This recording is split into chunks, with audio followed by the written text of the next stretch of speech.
Delighted I'm joined by the Shadow Business and Trade Secretary, Andrew Griffith. A very good morning to you. Good morning. What's your take on the unfolding situation on the welfare reform bill? In principle, the Conservatives want to see this sort of reform go ahead? Yes, absolutely. It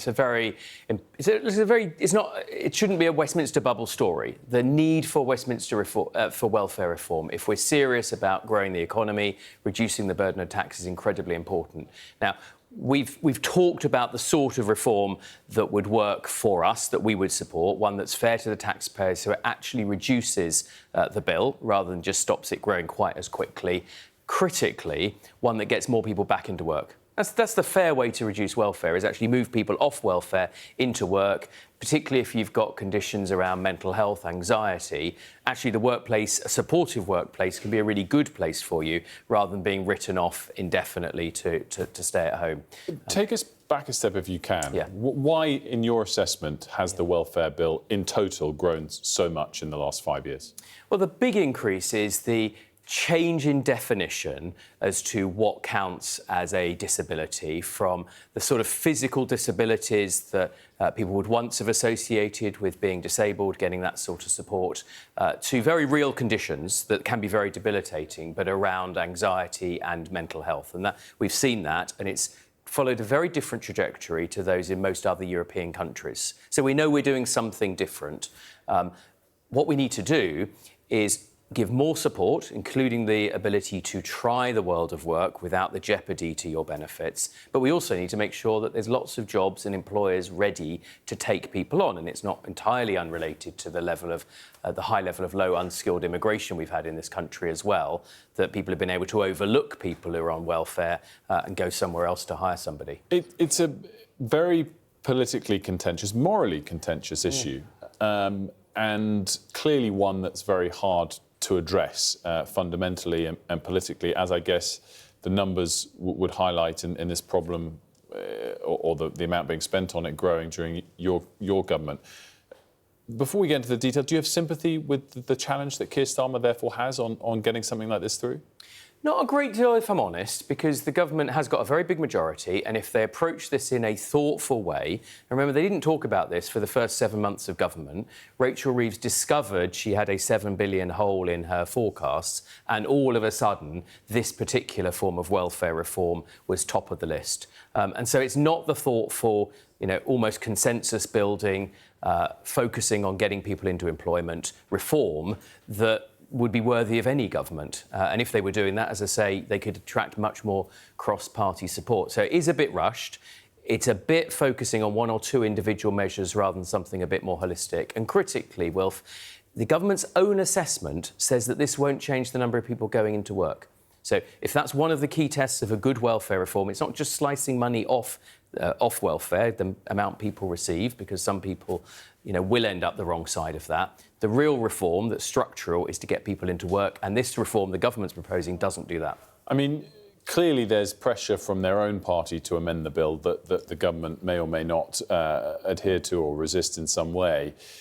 Is it playing politics a bit from your side to try and say, oh, well, if you make these changes, we'll support it? Realistically, they're not going to do anything that you want. So I kind of come back to the question, if there's a vote on Tuesday, in principle, this is an area that your party wants reformed, that you failed to reform in office. Should you support it regardless, or is it more sort of politically successful for you if the government loses a vote? Look, I don't think it is about politics. I do think it is about principles. Conservative principles are protect the taxpayer interest. If the government rule out, it shouldn't be controversial, Wilf, at this stage, having raised £70 billion a year of extra public spending from taxes and borrowing already, it should not be the slightest source of controversy for the Chancellor to come back today and say, I'm not going to put up taxes anymore. I've already done enough damage to the economy. But they're not doing that. But that is really a separate issue to try and tie it specifically to this. And that's where I come back to this coming across as political game playing. We can argue all day long about whether last year's autumn statement or this year's budget contained the right or the wrong packages. But reality is there's not much money to go around. There wasn't at the back end of your government. And a lot has changed outside of the Chancellor's control. And so just to arbitrarily say no more taxes, no matter what, and link it to this. You know she can't say that. The biggest, well, I'm not sure that's true, actually. The biggest challenge that we have, I mean, they say, for example, they say exactly the reciprocal of that, where they say no return to austerity. That is effectively ruling out the sort of cuts in the public sector in Whitehall that this country badly needs. The biggest challenge we've got, one of the reasons we even talk about welfare, is because our economy is not growing. Now, that's deep-seated. I'm not saying that's all on this government. But if you think the number one crisis is we're not growing, we're not prosperous enough. I'm making a speech later today where I'll highlight the fact that we're 29th in the global ranking of world competitive nations. I don't want that for our children. I don't want that for our grandchildren. We absolutely need to catapult ourselves back into the top 10 of global competitive nations. And you are not going to do that if she comes back this autumn and puts up taxes. So ruling out putting up taxes should be an absolute no-brainer right now. These are long-term issues, and I guess you could debate whether bigger government, smaller government will work long-term as opposed to short-term. Just finally, because you mentioned your speech, and I know this is why you're coming on today, you're pledging, because we've waited a lot for specific policies, you've got a specific policy as it relates to employment rights. Yeah, specific policy designed to help the economy grow and boost employment. If Labour proceed, as they shouldn't, but if they proceed with their 300-page red tape unemployment rights bill, then we will repeal all of the sections that relate to trade union rights, effectively going back to a consensus that served this country well. Tony Blair didn't change that. Gordon Brown didn't change that. Unfortunately, this government, in a very dogmatic way, is seeking to change that, and we will reverse that when we get back into government. I'm just interested on this because I think last time we discussed this when you came on, the area that you focused on that you didn't like in the bill was making it harder to remove an employee in the first 2 years. But you're happy for that to stay? No, that will go as well. So it's a complicated concept, but this idea of day one rights, that you can turn up for work in the morning, and if things aren't entirely to your satisfaction, you can go and take your employer to an employment tribunal. Probably have to wait nearly 2 years to get a case because the court backlogs are so bad.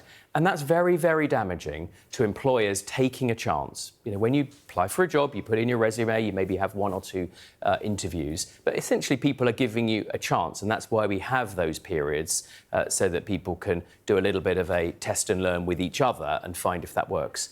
Who will suffer? The people that will suffer will be the most vulnerable. People with a checkered employment history, perhaps people who've been in prison but deserve their second chance of life. But they won't get that if employers feel that they can't take people on, they can't make that risk. Andrew Griffith, thanks for joining us. Good to see you.